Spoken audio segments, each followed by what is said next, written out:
오늘의 말씀 찾아보시겠습니다. 사무엘상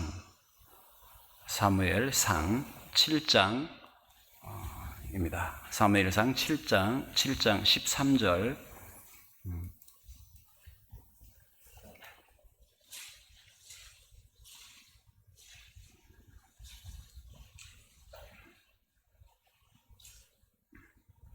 사무엘상 7장 13절입니다.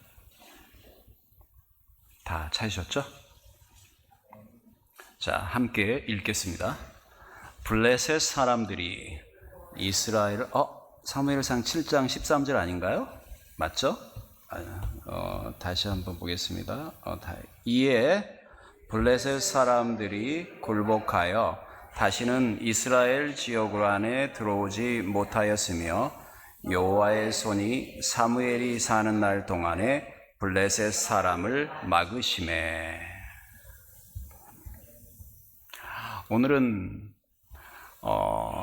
기도의 용사를 통해 하나님께서 능력을 베푸시는, 그래서 한 사람의 기도의 간구가 얼마나 큰 능력을 행할 수 있는지, 그거에 대해서 말씀드리고자 합니다.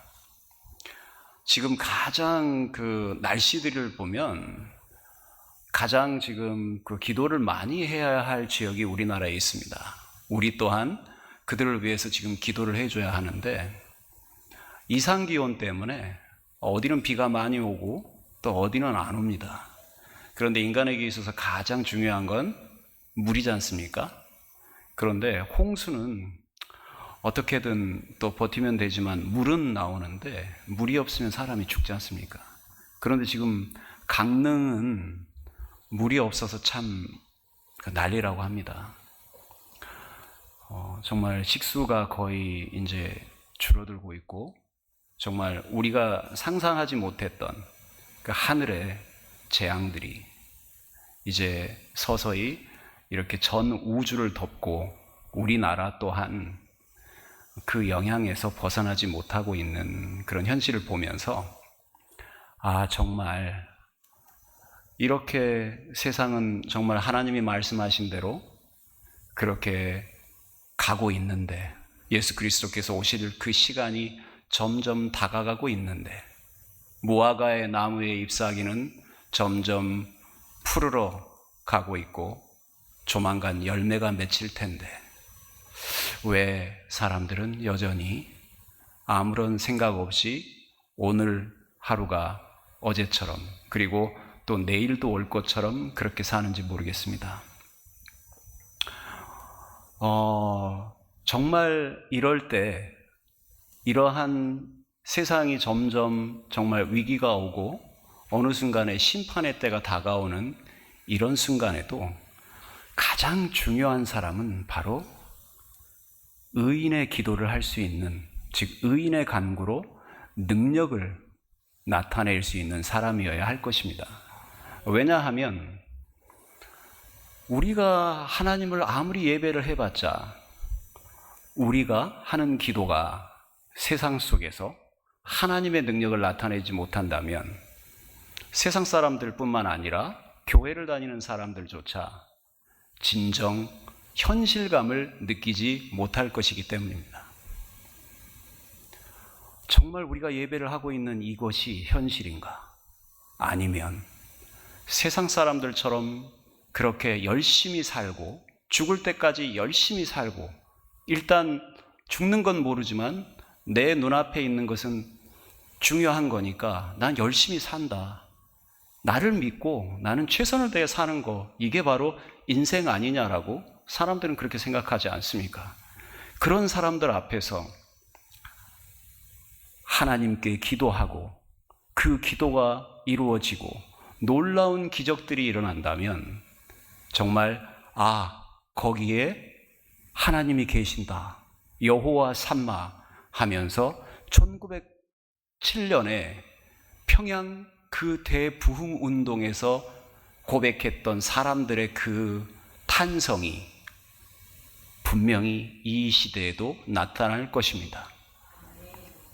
1907년은 정말 놀라운 어떤 한국의 부흥이 있었던 때고, 사람들이 믿는 사람들뿐만 아니라 믿지 않는 사람들까지도 놀래서 교회로 달려왔습니다. 도대체 무슨 일이 일어나고 있는지 정말 궁금해서 많은 사람들이 왔었습니다. 하나님이 살아 계시는 곳을 그들이 궁금해서 처음에 문 밖에서 유리창으로 보다가 사람들이 하나님이 계시는 것을 확인하고 기도하고 찬양하고 그곳에 하나님이 계시는 그 회개의 놀라운 역사들을 보면서 강도 두목도 그 자리에서 자수하고 정말 별의별 많은 죄를 지은 그러한 기독교 종교 지도자들조차도 그곳에서 자기의 모든 죄를 고백하고 너무나 뜨겁고 뜨거워서 새벽 4시 반에 새벽 예배가 있는데 3시부터 400명 넘게 한 교회에 기다리고 있고 그러한 뜨거움이 전국으로 계속해서 퍼져나가는 그건 바로 하나님이 그곳에 계시다라고 많은 사람들이 그 광경을 보고 선포했기 때문에 그러한 일들이 일어난 것입니다. 그건 누구 때문이겠습니까? 바로 기도의 용사들 때문이었습니다.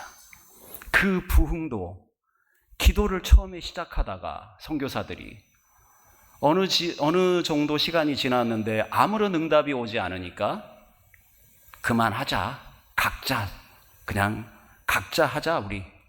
그랬었던 그러한 기도회가 그러면 되지 않는다, 끝까지 가자라는 어떤 선교사 한 사람의 어떤 의지대로 같이 동참해서 기도하고 기도했더니 결국은 그러한 놀라운 능력이 일어나 지금 대한민국이 세계에서 제일 2번째 가는 그러한 선교 강국이 되었고, 이제 이 나라가 앞으로 하나님께서 쓰시려고 하시는지 놀라운 어떤 한국에 대한 위대한 역사 속에서 가장 강력한 시대가 되어서 이제 정말 우리나라의 국력으로 세상 땅끝까지 주님을 증거할 수 있게 되지 않았습니까? 강릉 얘기를 했는데 비가 오는 얘기 중에 여러분도 다 알고 계신 어떤 그러한 얘기가 있습니다. 모두가 같이 이제 비가 오기를 기도해서요, 어떤 지역에서 거기도 비가 안 왔었어요. 그래서 기도회를 하자 해서 기도회를 한 달간을 열심히 기도를 이제 정해놓고 하고 있었는데 마지막 날이 됐어요. 기도회 마지막 날이. 아마 다 아실 거예요. 그런데 기도회가 끝났어요. 마지막 날. 그때까지 비가 오지 않았겠죠? 이제 기도회가 끝났어요. 그런데 갑자기 기도회가 딱 끝나자마자 집에 가려고 하는데 천둥이 치고 번개가 치면서 그 마른 하늘에 엘리야가 보는 그 빗방울이 뚝뚝 떨어지면서 비가 오기 시작하는 거예요. 사람들이 그 순간에 엄청 기뻐서 놀랬겠죠? 우리의 기도가 응답되었구나 하고요. 그래서 이제 집에를 가야 되는데 아니 막상 우산이 없는 거예요. 아무도 우산을 가져오지 않았어요. 그들은 우산을 가져오지 않았어요. 그냥 기도만 한 달 동안 한 거죠. 그랬는데 아니 아가 하나가, 여자의 아가 하나가, 초등학교 다니는 아가 하나가 엄마 따라서 항상 다녔었는데 그 아기가 우산을 가지고 온 거예요. 그래서 아니 너는 어떻게 신기하게도 우산을 가져왔니? 그러니까 아니 당연히 오늘이 마지막이고 기도 끝났으니까 하나님이 비를 내려줄 거 아니에요 라고 얘기를 했대요. 우리는 왜 기도를 하면서 그렇게 조급하게 꼭 갈치가 바다 위에서 배 위로 딱 낚이는 순간 퍼덕퍼덕 하다가 죽어버린다면서요? 너무 성질이 급해서. 우리는 왜 그렇게 응답도 받기 전에 하나님이 계시지 않는 것처럼 응답의 기도의 문을 닫아버릴까요? 우리는 분명 기도하고 있는데 왜 우리는 지금도 능력에 대해서만큼은 자신이 없을까요?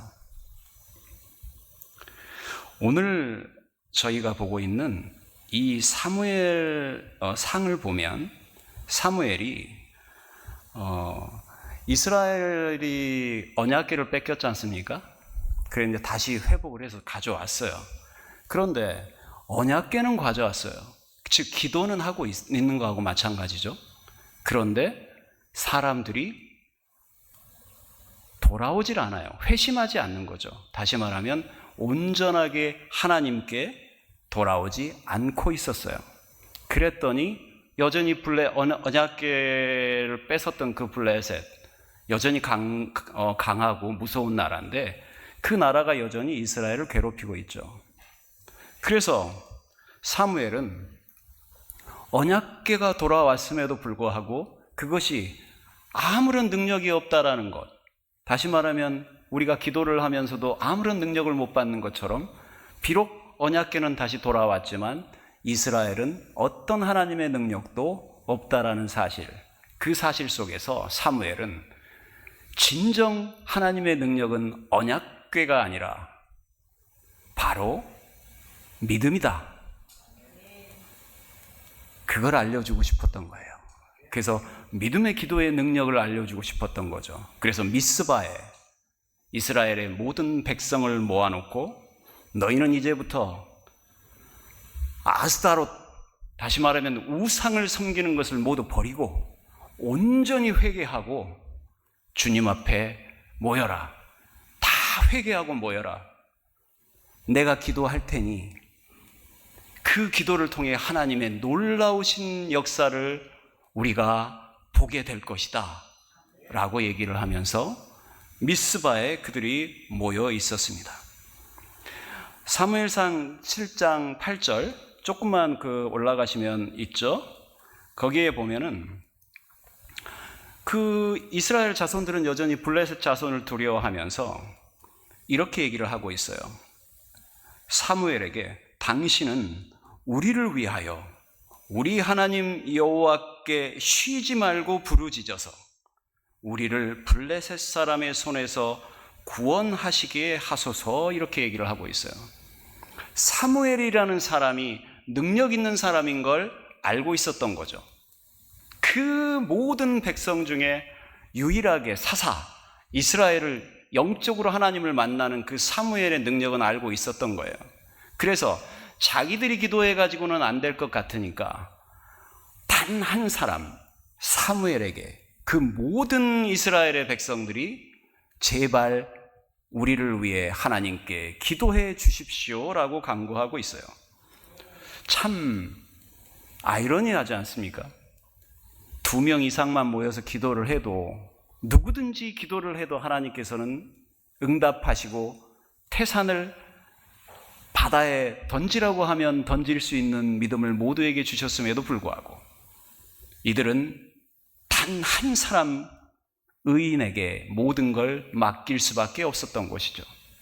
또 다르게 생각해 보면 한 사람이 세상 모든 그 나라의 사람들보다 온전한 하나님의 의인이라면 그 한 사람의 기도가 모든 백성의 기도보다 능력 있다라는 것을 또 보여주고 있습니다. 그래서 사무엘상에서 7장 12절을 보면, 그래서 7장 9절을 보면 사무엘이 젖먹는 어린 양 하나를 가져다가 온전한 번제를 여호와께 드리고, 항상 제일 먼저 기도하기 전에 뭐 합니까? 교회에서는 헌금하라고 하잖아요. 헌금이 아니라 마음의 번제를 드려야 되지 않습니까, 여러분? 물론 그 마음에서 우러나오는 기쁨의 헌금은 당연히 하나님께서 받으시는 겁니다. 하지만 마음으로 번제를 드리는 것만으로도 온전한 번제가 될 수 있다는 걸 명심하십시오. 그 마음으로 번제를 드리는 겁니다. 그리고 이스라엘을 위하여 여호와께 사무엘이 부르짖었습니다. 그랬더니 어떻게 됐습니까? 여호와께서 응답하셨더라. 여호와께서 거기에 계시더라. 여호와 삼마, 하나님께서 거기에 계시네요 라고 사람들이 외칠 수밖에 없게 된 것입니다. 누구 때문이죠? 오직 한 사람, 사무엘 때문입니다. 그 다음에 사무엘상 7장 12절을 보면 그래서 그들은 돌을 취했어요.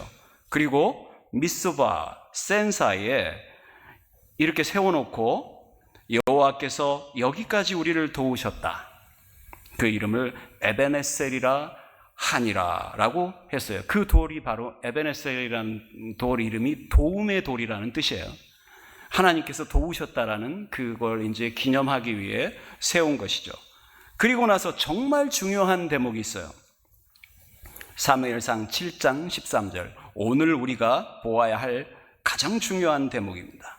이에 블레셋 사람들이 굴복하여 다시는 이스라엘 지역 안에 들어오지 못하였으며 여호와의 손이 사무엘이 사는 날 동안에 블레셋 사람을 막음해. 그 뒤에 보면 회복과 평화가 나옵니다. 다시 말해서 사무엘이 살아있는 그 동안에는 블레셋 사람들이 엄두도 못 낸 거죠. 침략에 대해서. 의인 한 사람만 제대로 기도하면 그 지역에 어떤 사탄의 저주도 감히 침범할 수 없게 되는 것입니다. 강릉의 문제도 이번에 강릉에 살고 있는 기독교인들이 진정으로 사무엘처럼 온전한 의로운 사람들로 되어지는 어떤 좋은 기회가 되었으면 좋겠습니다. 그리고 우리가 같이 또 기도함으로 말미암아 우리도 기도 속에서 하나님의 놀라운 역사가 이루어지는 것을 경험함으로 우리가 진정 사무엘처럼 그러한 능력 있는 백성이 되었으면 좋겠습니다. 야고보서 5장 16절에는 의인의 간구는 역사하는 힘이 큼이라 이렇게 말씀하고 있습니다. 의인이라고 하면 최초의 성경에서 의인이라는 정의를 내린 것, 의인이라고 한 사람은 노아입니다. 그래서 창세기 6장 9절을 보면 노아는 의인이다. 당대의 완전한 자라. 그리고 그는 하나님과 동행하였다라고 하고 있습니다. 의인이 어떤 사람입니까? 율법의 완전한 사람입니다. 그리고 항상 1년 365일 날마다 24시간 날마다 잠을 자는 순간에도 하나님이 동행하시는 그런 자. 다시 말해서 온전히 하나님과 살고 있고 하나님이 살아 계심을 느끼는 자. 이러한 사람이 바로 의인입니다. 여러분의 삶에서 크고 작은 일들 중에 하나님께서 역사하시는 것을 경험하십니까? 하나님께 감사할 일들이 날마다 많고 지나간 날들 속에 하나님께서 여러분의 환난과 아니면 힘들고 어려운 그러한 노역 속에서 그리고 살아가는 그 과정 속에서 하나님이 정말 도우신 것을 경험하셨습니까? 그리고 지금도 오늘도 경험하셨습니까? 그래서 오신 겁니다. 여러분은 그냥 온 것이 아니라 하나님께서 동행하심으로 말미암아 의무적으로 온 게 아니라 하나님을 만나고 싶어서 예배하고 싶어서 그리고 하나님의 놀라운 능력을 경험함으로 하나님께 영광을 드리고 싶어서 오신 것입니다. 의인은 말입니다. 하나님이 가장 기다리십니다. 왜냐하면 의인이 열매를 맺지 않으면 어떻게 의인이 될 수 있겠습니까? 다시 말하면 하나님이 기뻐하는 율법을 지켜야 하고 또 하나님과 동행하는 자가 되어야 하는데 그게 하루아침에 되겠습니까? 그래서 날마다 하나님께서는 의인을 기다리십니다. 그래서 이렇게 하나님께서는 말씀하십니다. 야고보서 5장 7절을 보시면 그러므로 형제들아 주께서 강림하시기까지 길이 참으라. 보라 농부가 땅에서 나는 귀한 열매를 바라고 길이 참아 이른 비와 늦은 비를 기다리나니 이렇게 얘기를 하고 있는데요. 하나님께서는 농부가 이른 비와 늦은 비를 기다리고 있을 때 하나님께서는 일부러 참으십니다. 왠지 아십니까? 그냥 편할 때 주면 너무 쉽잖아요. 그래서 반드시 기다리는 인내의 과정을 주십니다. 그래서 가장 적당한 때에, 정말 그 놀라운 시간에 하나님께서 이른 비와 늦은 비를 통해서 곡식들에게 축복을 베푸시지 않습니까? 그런 것처럼 의인은 반드시 열매를 맺어야 합니다. 여러분이 의인이라고 생각하십니까? 아니면 아직 나는 의인이 아니라고 생각하십니까? 의인의 열매에 대해서 하나하나 한번 찾아볼까 합니다. 주로 의인에 대해서 구약에서는 시편과 잠언에 대해서 얘기를 하고 있습니다. 잠언에서. 그래, 제가 하나씩 찾아가면서 한번 읽어보겠습니다. 어떤 사람이 구약에서는 진정 의인이라고 하는가? 그래서 나는 진정 하나님께 기도했을 때 정말 하나님께서 나의 기도를 들으실까? 한번 이런 것들을 통해서 한번 고민해 보시고, 만약에 내가 그거에 모자란다면 더 열매를 맺기까지 열심히 주님께 기도하고 단련해 나가는 그러한 과정 속에서 소망 속에 살았으면 좋겠습니다. 첫 번째는 말입니다. 의인은 자족하는 사람입니다. 즉 다시 말해서 시편 37편의 16절을 보면 의인은 적은 소유가 악인의 풍부함보다 낫도다라고 얘기를 하고 있습니다. 여러분, 이 땅에서 조금 먹고 살든 많이 가지고 살든 하나님께서는 소유 때문에 그 사람을 의인이라고 하는 것이 아닙니다. 그 사람의 존재를 보고 의인이라고 하는 것입니다. 다시 말하면 그 사람이 지금 세상에서 무엇을 많이 가지고 있는 것이 하나님께서 그 사람을 축복해 주시는 복이 아니라 그 사람이 하나님의 자녀답게 살고 있는가, 즉 다시 말해 소유를 하고 있는 것이 아니라 그 사람의 존재 가치를 보는 것입니다. 의인은 바로 내가 많이 가지고 있든 적게 가지고 있든 그걸로 하나님의 복을 구분하지 않습니다. 단지 오로지 오늘 내 삶 속에 주님이 날마다 먹을 거 입을 걸 주심으로 나는 오직 그것에 만족하는 것입니다. 주님이 주신 것에 만족하시는 것입니다. 그리고 그걸로 비교하지도 않습니다. 다른 사람하고. 오직 하나님의 자녀로서 내가 진정 의로운 사람인가, 그것에 고민하고 오늘 내 삶이 그러한 하나님의 사랑과 정의와 공의에 그러한 자녀로서의 삶을 살고 있다면 그 사람은 오늘 편안한 잠을 잘 것이며 가장 행복한 기도를 할 것입니다. 두 번째로는 의인은 말입니다. 흔들리지 않는 사람입니다. 다시 말해서 비바람이 불고 이렇게 폭풍이 칠 때 많이 넘어집니다. 돈 문제 때문에 넘어지기도 하고요. 인간사에서 넘어지기도 하고요. 정말 넘어져야 할 세상 일이 많은데 의인은 성경에 이렇게 나오고 있습니다. 의인은 종려나무같이 번성하며 레바논의 백향목같이 성장한다. 레바논의 백향목이 솔로몬의 성전을 지었듯이 뿌리가 깊습니다. 훌륭한 나무들은, 높이 올라가는 나무들은 뿌리가 깊지 않습니까? 그들의 믿음의 뿌리가 얼마나 깊던지 어떤 상황 속에서도 흔들리지 않습니다. 왠지 아십니까? 주님께서 항상 옆에 계시면서 지켜주시는 걸 믿기 때문입니다. 그 꼬마 아이가 기도하면 주님이 비를 내릴 거라는 것을 기대하고 확신을 가졌던 것처럼 진정 믿음의 뿌리가 깊은 사람들은 어떤 상황이 올지라도 하나님 앞에서 담대해집니다. 예수님께서 뱃전에서 누워 계실 때 그 제자들이 얼마나 흔들렸습니까? 그러나 예수님은 믿음이 없다고 나무라셨지 않습니까? 바로 그것입니다.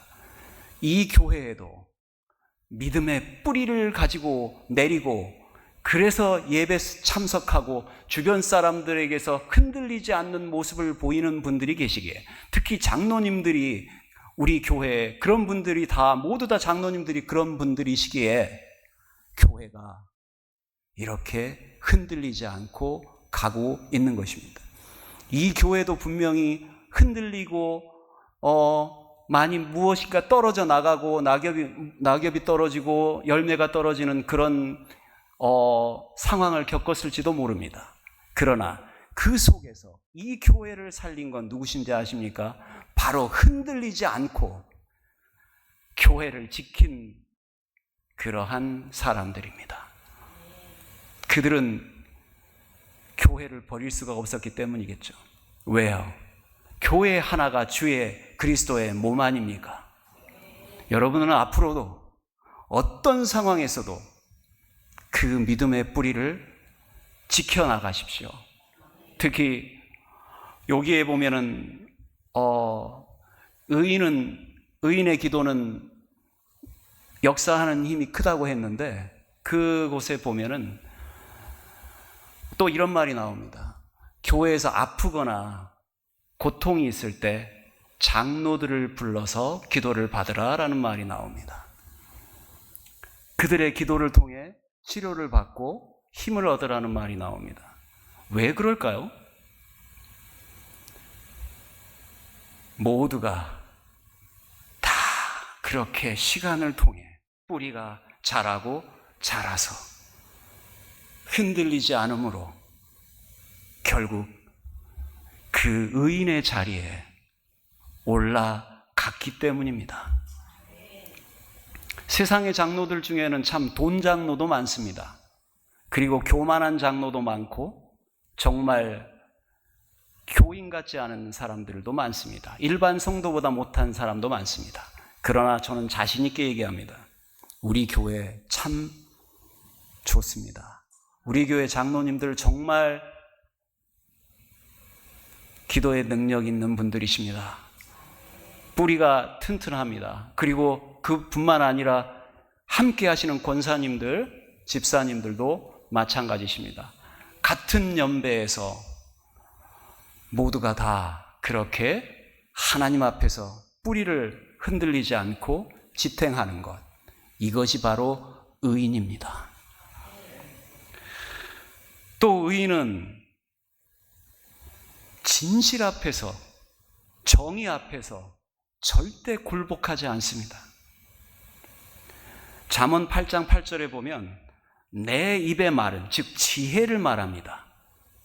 지혜를 말하는데 그 지혜가 이렇게 말을 해요. 내 입의 말은 다 의로운 즉 그 가운데 굽은 것과 패역한 것이 없나니. 세상을 살면서 진정 의인은 말입니다, 하나님의 말씀이 진정 진리라는 것을 어느 곳에 가서도 흔들리지 않고 자신 있게 증거할 수 있는 사람들입니다. 성경에 있는 말씀을 왜곡하고 사람들이 이렇게 생각하니까 그렇게 바꾸고 그러는 것이 아니라 성경에 있는 말씀 그대로 세상은 변한다 할지라도 온전히 성경에 있는 그 말씀 그대로 용기 있게 선포할 수 있는 사람들 말입니다. 지금의 이 시대의 신학교는 말입니다, 그리고 미국이나 이런 기독교가 가장 강력한 그러한 나라들에게서조차 성경에 있는 그 말씀이 왜곡되어 가고 있습니다. 이성에 의해서 왜곡되어 가고 철학적 사고에 의해서 왜곡되어 가고 그렇습니다. 오죽하면 성경에는 동성연애에 관해서 엄청나게 저주스럽게 얘기를 하고 있음에도 불구하고 미국에는 이미 절반이 동성연애를 승인하고 있습니다. 목사들이 동성연애자들을 목사로 안수를 하고 있습니다. 절반이 말입니다. 우리나라 신학교도 교수들 중에 그런 사람들이 많이 있습니다.